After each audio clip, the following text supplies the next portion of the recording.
Hey, what's up, Doc?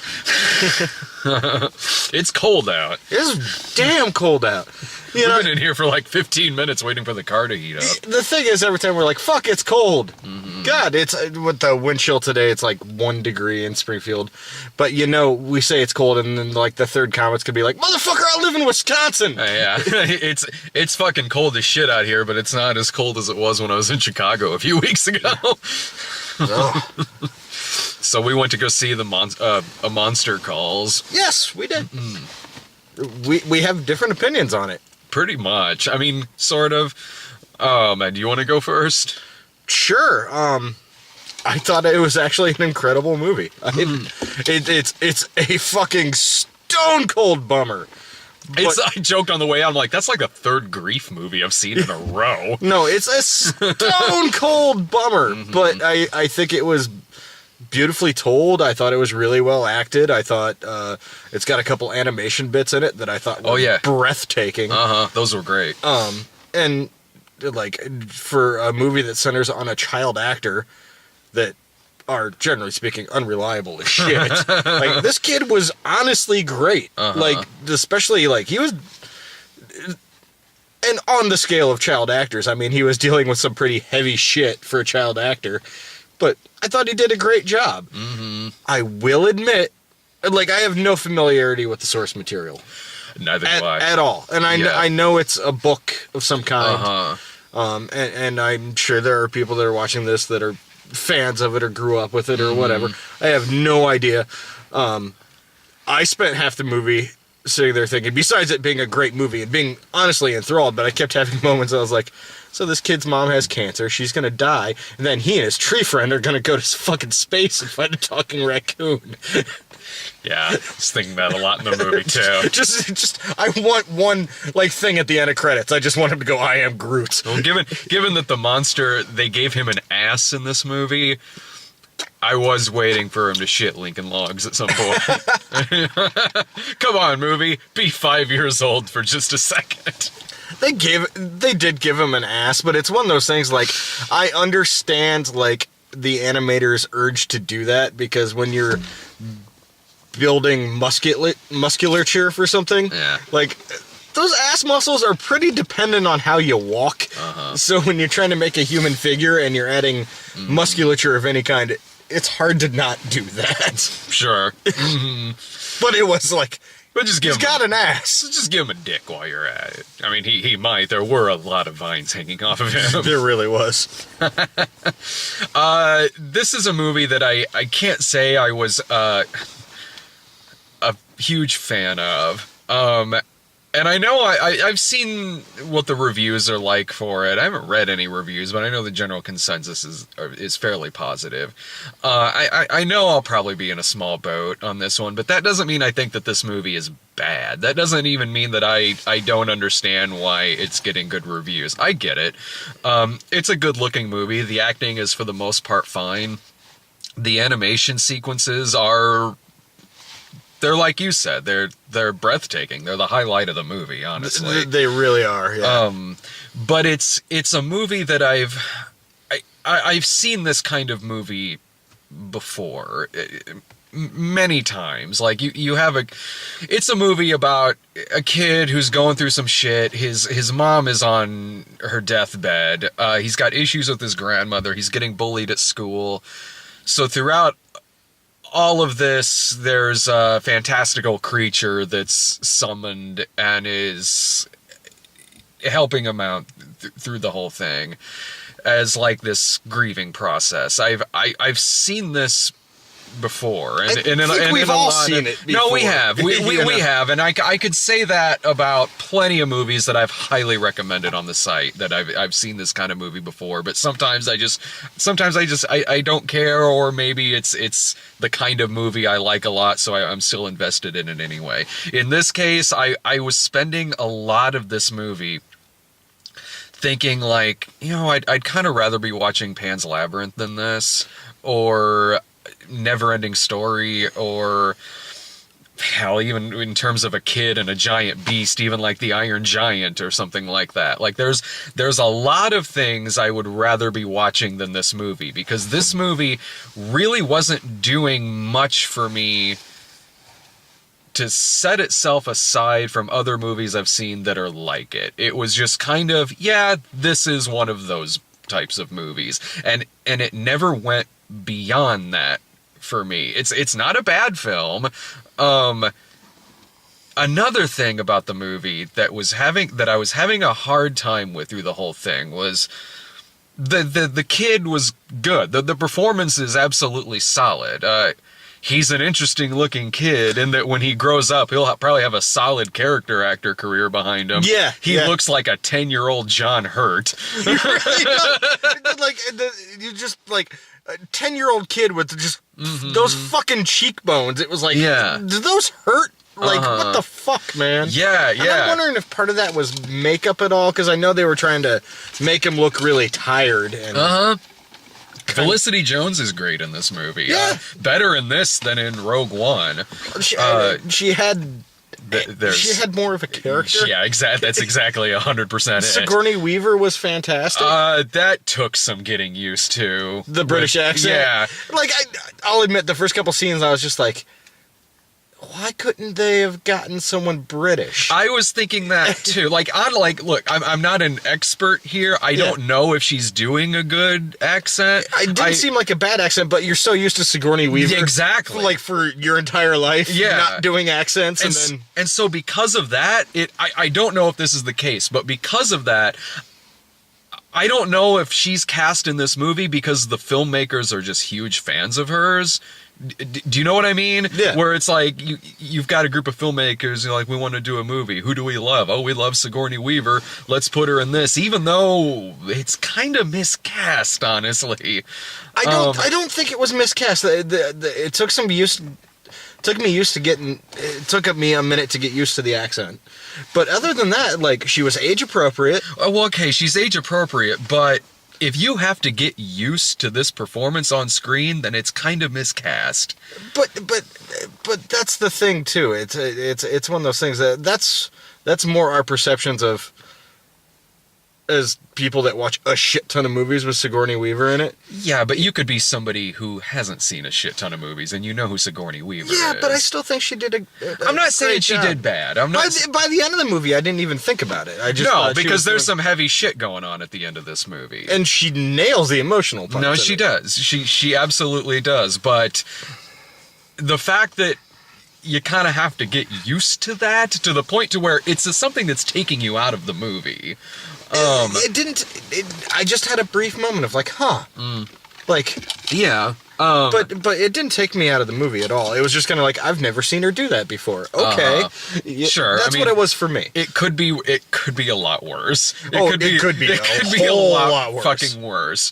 But I'm sort of like you. I'm like, well, what you said a second ago, which is like they could have maybe just gotten somebody British to play this part. Easily could have. Yeah. And they could be huge Sigourney Weaver fans, and it could be Sigourney Weaver really wanted to do this movie. Or maybe she was better than the other people who auditioned. and that could totally be it.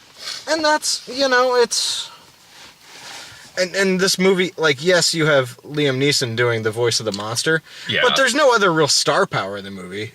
Yeah. I mean, like... I really like that. Who's the actor who plays the dad? I don't know, but he was great. He's great, and he's an actor who... I've seen him in other shit. He's in other shit, and he's one of those guys who it's like, I want this guy to really take off, but he unfortunately kind of... This movie aside, because this movie is getting great reviews, like, he's in Ben-Hur, the new one, where it's like, man, dude, like, man, I want you to end up in something that really puts you out there. It's kind of like how I felt about, like, Joel Edgerton for a while. It's like, come on, motherfucker, make a good one. Or Barry Pepper. Yes. Yeah, like, exactly. Oh, God damn it, Barry Pepper, I love you. Why are your best performances your first 4 movies and then a bunch of TV shit? Yeah. Like, why can't you make another good movie? Yeah, dude, totally, exactly.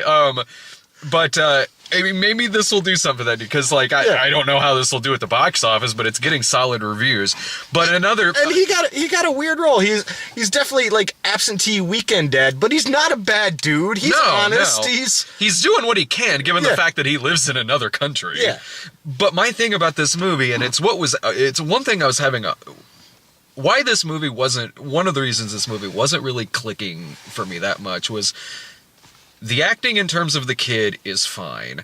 I really honestly did not like this kid that much. The character. No, he wasn't. Well, I'm like, he was a little shit, but you know what? At the same time, and I think one of the reasons maybe the movie clicked with me was, you know, when I was that age, I went through some rough shit.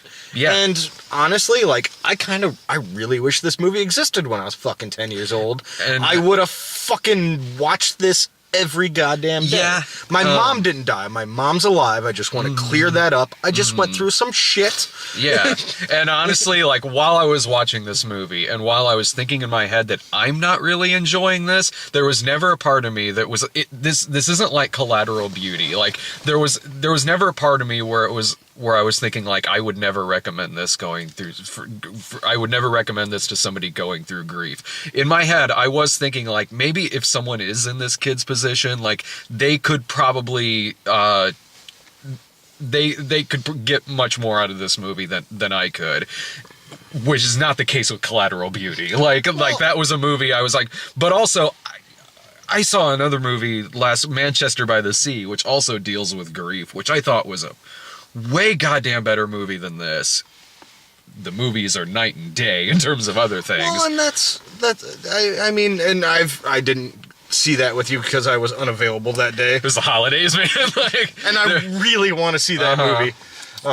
But at the same time, it's like you also just saw a really good movie about grief and a really shitty movie about grief. And this one is somewhere right in the middle. And this is your third one. So it's also one of those burnout things too, maybe. Like, because I know you're objective to a fault, but I love superhero movies. And if I watch 3 in a week, the third one, I'm like, I don't fucking care anymore.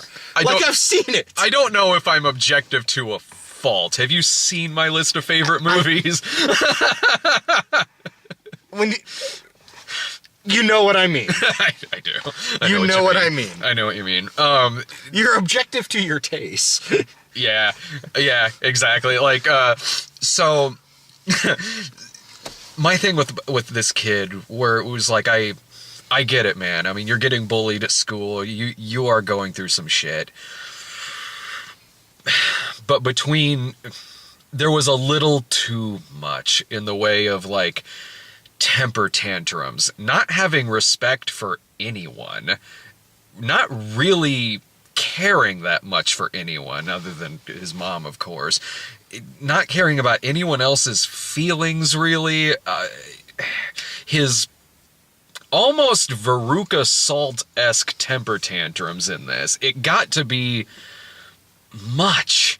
Like, it got to be to the point to where it's like, your movie, it's reaching the point where I'm not feeling bad for a kid who is going through this. I'm feeling bad for everyone else in the movie, Sigourney Weaver, the dad, and other people, because they have to go through losing an ex-wife, losing Sigourney Weaver's daughter, and also this nightmare of a kid. Well, and that's, to me, that's kind of what the crux of the movie is about. No, that is what a nightmare it is to be a kid and deal with grief. And I think that's the reason I connected, because I dealt with this shit. And when you're 9, 10 years old and you're dealing with something that heavy, the instinct is to, immediately blame yourself for it. Yeah. Which is the worst feeling in the world. Yeah. And what you do is you lash out because you want someone to punish you. And that's true. And I get that that's the intention. And I can completely understand people who haven't dealt with that on one aspect or the other, not grasping onto that like I do, because that was my experience. No, totally. And I absolutely understand that that's the point of this movie. Yeah. I mean, it flat out says it. It says it, yeah. It's not a hidden message. No, it flat out says it. This movie has no hidden messages. But it was too much. Like, I'm still having to spend 90 minutes, 2 hours with this character. It was a little much in the areas of lashing out in temper tantrums, and not enough of anything to make me feel empathy. Like, it was 100% acting out like that, and not enough of anything else but that. So you can obviously do a story like this with the same things that this kid is going through, with the same lashing out and all of that, but that's all it was. See, I thought there was more to it than that, but that's all it was in terms of how this kid is acting through the movie. There wasn't enough moments in this that made me like him that much, other than just the bad part of what he's going through. Even when he retaliates against the bully, I had seen so much of this kid acting psycho through this movie that when that happened with the bully, the way it came across to me was more so like this kid is one bad thing away from like this movie ending with a shooting or something. Well, and sadly, yeah. I get that, but I still have to spend 2 hours with this character. I completely understand. Like, I really do. Like, I would not judge anyone for not seeing this movie the way I do, because it's. I went through some shit, people. Yeah. Brad knows I don't talk about it much. I don't hide it, but I went through some shit. No, yeah, we've known each other literally since he was born. Yeah. No, yeah. Yeah, we've been best friends that long, and so I completely get why people would like this movie. I absolutely 100% do. I understand why critics liked it. I understand why critics like it. I understand why you do. I totally get it. It was there was just some things about it that I just didn't. And I don't know. I completely understand that, because I could, if somebody went and watched this movie and came to me and they're like, I fucking hated it, I would just go, right on. I know why. I didn't hate this movie. I know you didn't, but if someone said that to me, I'd be like, and I know why, and I understand, and that's okay. Yeah. It's one of those. Because also another thing too, like before I forget, like when you're not really 100% invested in what's going on in this, meaning like I was never loving this movie or really even liking it all that much. The monster, when he shows up, he tells you everything that's going to happen in the movie. Yeah. He comes out and says, I'm going to give you these stories. You're going to have this moment at the end. He tells you it's like, I understand a movie like this isn't supposed to have twists in it necessarily, based on a kid's book. Yeah, like it's not really supposed to be an unpredictable film, but it is a very predictable film. Oh yeah, because the character comes out and tells you everything that's about to happen, and when you're not 100% really on board with this movie, you are. In my case, I was sitting there going, okay, when's the next thing gonna happen? And now when's the next thing gonna happen that he said was gonna happen? So it's sort of like you've already kind of outlined this maze that you're going through, and I'm sort of just waiting to get to the end. So, and I'll admit, there was one point in the movie where I was really disappointed. Like in this movie? Yes, where I was honestly disappointed. Because he says, I'm going to tell you these 3 stories.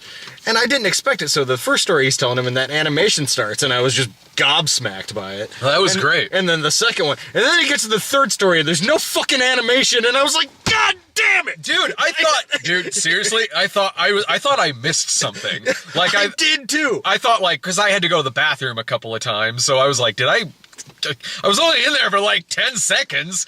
No, yeah, his third story was just very brief, and that's when he beats the shit out of the kid. It's just like, but I wanted like another beautiful animated sequence. Something had to get cut from the budget. Yeah. Or that's the way it is in the book, and I've never read it, man. Well, and that's kind of the problem sometimes of going into like an adaptation, and it could be a very loose adaptation for all I fucking know, but with no knowledge of, the thing. Right. Do you highly recommend this movie? I highly recommend. I thought it was an amazing movie, but at the same time, it's one of those things that like, it is a stone cold bummer Like, don't go Sure. see this to have fun. Sure. Like, this is a stone cold bummer, and if I think this is one of those movies that's it's gonna have a following for a long time. So, Yeah. I don't think it's going anywhere. It's not gonna be in the theaters very long. Who knows? yeah. I don't know. But it's one of those things that, like, if it sounds like something that you'd enjoy or it would do you some good or could be cathartic for someone you know, then absolutely go see it. But I took more to Manchester by the Sea than this film, even in terms of its characters and its writing Casey and Affleck, everything. who's a fucking treasure. Oh yeah, and both movies have a character that's going through a loss of a family member. In that movie, it's the kid's dad, and in this movie, it's the kid's mom. And I thought Manchester by the Sea did that a lot better and a lot more three-dimensional than this film. Well, how old is the kid in Manchester by the Sea? That's another thing too. He's like an older- he's like 17. Yeah, that's a Yeah. fully formed person. Yeah, you know. Mhm. and honestly, and Yeah. tonally, they're both wildly different Yeah. movies. It's just there. I mean, look, whether you choose this or Manchester by the Sea, you're getting off way better than fucking Collateral Beauty. Gee, fucking Christ. So in terms of me, of my own, of how I feel about this movie, my own tastes, whatever. I would put this for me. Like, I would put this as a rental, but like you said, like if you're really taking to what you've seen of this movie, to the plot, and you think you could really identify with this film and the themes and everything that's going on in it, you'll get a lot more out of this movie than I necessarily would. For the everyday viewer, I would say, yeah, this is a rental. Like, this isn't a necessary theater experience. Although I would like to see this movie make money, because I don't even know who directed this movie, but I thought it was so beautifully directed. I'd like to see that person make more movies. It is. It's a good looking movie. It's a really good looking film. So I would personally put it at a rental, but like I wouldn't begrudge somebody who wants to go see it in theaters necessarily. That's just more so my take from it. I mean, look, it's gonna be better than Underworld Blood Wars. Watch that be like the best movie of the fucking year. Watch that movie also be about grief.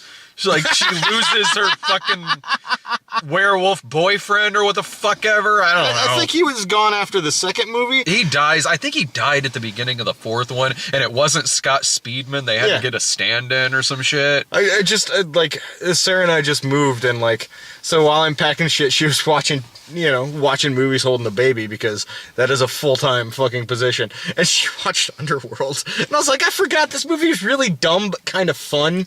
I barely remember the first. I remember all of those movies going in one ear and out the other. Oh, no, that's exactly what it is. Yeah. I couldn't even tell you the plot of it, and we just watched most of it a few days ago. The first one? Yeah. Well, yeah, I'm sure the first one probably holds up better than... I don't know if it holds up, but I'm sure it's better, easier to sit through than the sequels. Yeah. Although, wait, I do remember kind of getting some, like, fun enjoyment out of the prequel movie, The Rise of the Lycans, the one with a lot of Michael Sheen in it. Yes, I'm sure. Well, Michael Sheen's fantastic. Yeah. He's claiming he's retaring from acting. No, he so said... sad. No, he clarified that. Like, and so did commenters too when we brought that up. No, he is, like, kind of gonna be a little more politically active, but he's still gonna act. Okay, thank God. Yeah, right, dude. The world needs Michael Sheen. It really does. Because every time he's on screen, it's just like, all right, guys, get ready. He's fucking batting for the fences. All right, well, I got it before the battery runs out. I got to head in and see Hidden Figures. I'm going the fuck He's home. going home.